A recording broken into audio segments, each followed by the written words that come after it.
economically.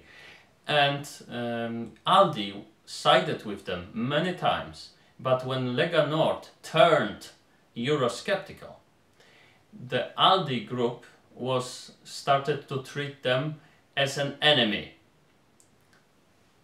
So they are more Eurocrats than liberals. They are to some extent liberal, but they also are democratic.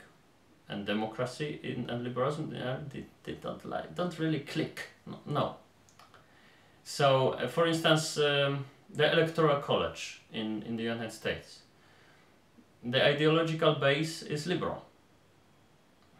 From democratic point of view, it's not needed and it's not good, Electoral College, when it comes to elections. Just check it out. I cannot tell about everything here. Okay. Macron, beating up his opponents, artificially making gasoline more expensive, and for regulations, and never even contemplated to reducing the bureaucracy. Then this never really contemplated. The liberal sometimes must accept reality. It's not so easy to reduce the number of bureaucrats, but Macron never even spoke about it. So Macron is by no means liberal. He's the most anti-liberal politician in the entire Europe, I think.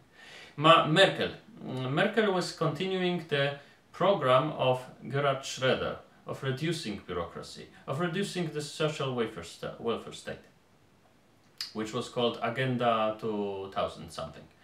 And this program was very liberal, although it was introduced by Gerhard Schröder, who was a social democrat. But he did it not because he wanted to introduce it, but he wanted to make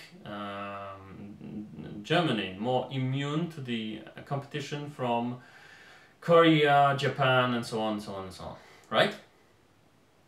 So he had to reduce a little bit the social welfare state. The same was did by another social democrats like Blair, like Göran Persson, like Wim Kok in Holland, Sweden, and so on. So we see sometimes that it's not that the liberal politicians would do liberal things always and so on. The social democrat politics will always do the socialist thing. It's not working like that. Okay, so when in this aspect, when Merkel is focusing on continuing the Agenda 2000 plan, she is liberal. But by accepting, without asking her own nation, accepting 1 million migrants from a hostile, mostly hostile culture, hostile to European liberal values. Some of the European values are liberal. So hostile to liberalism, she did the most terrible anti-liberal thing. So she is like 50-50, liberal, anti-liberal, right? Right. Berlusconi, treated like a right-wing monster, usually. Although he called his party, the Forza Italia, the Primero Partito Liberale di Massa, the first liberal mass party. Of course, by calling his party that, didn't make this party liberal, but the program did. He made the situation for bureaucrats more hard and for business owners more easy.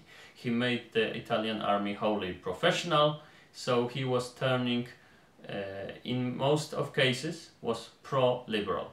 When it comes to abortion and euthanasia, he was more on Christian than individualistic. So he's like in 80%, 70% liberal. Yeah.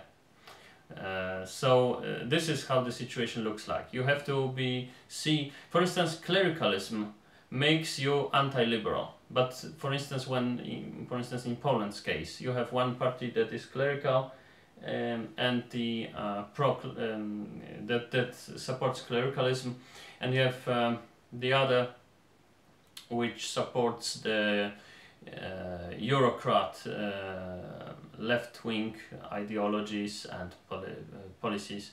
So it's more like even, like a draw. two parties which are partly liberal, partly anti-liberal. So it's not so easy to. If you have, if you would make a real liberal, you would have to take the economic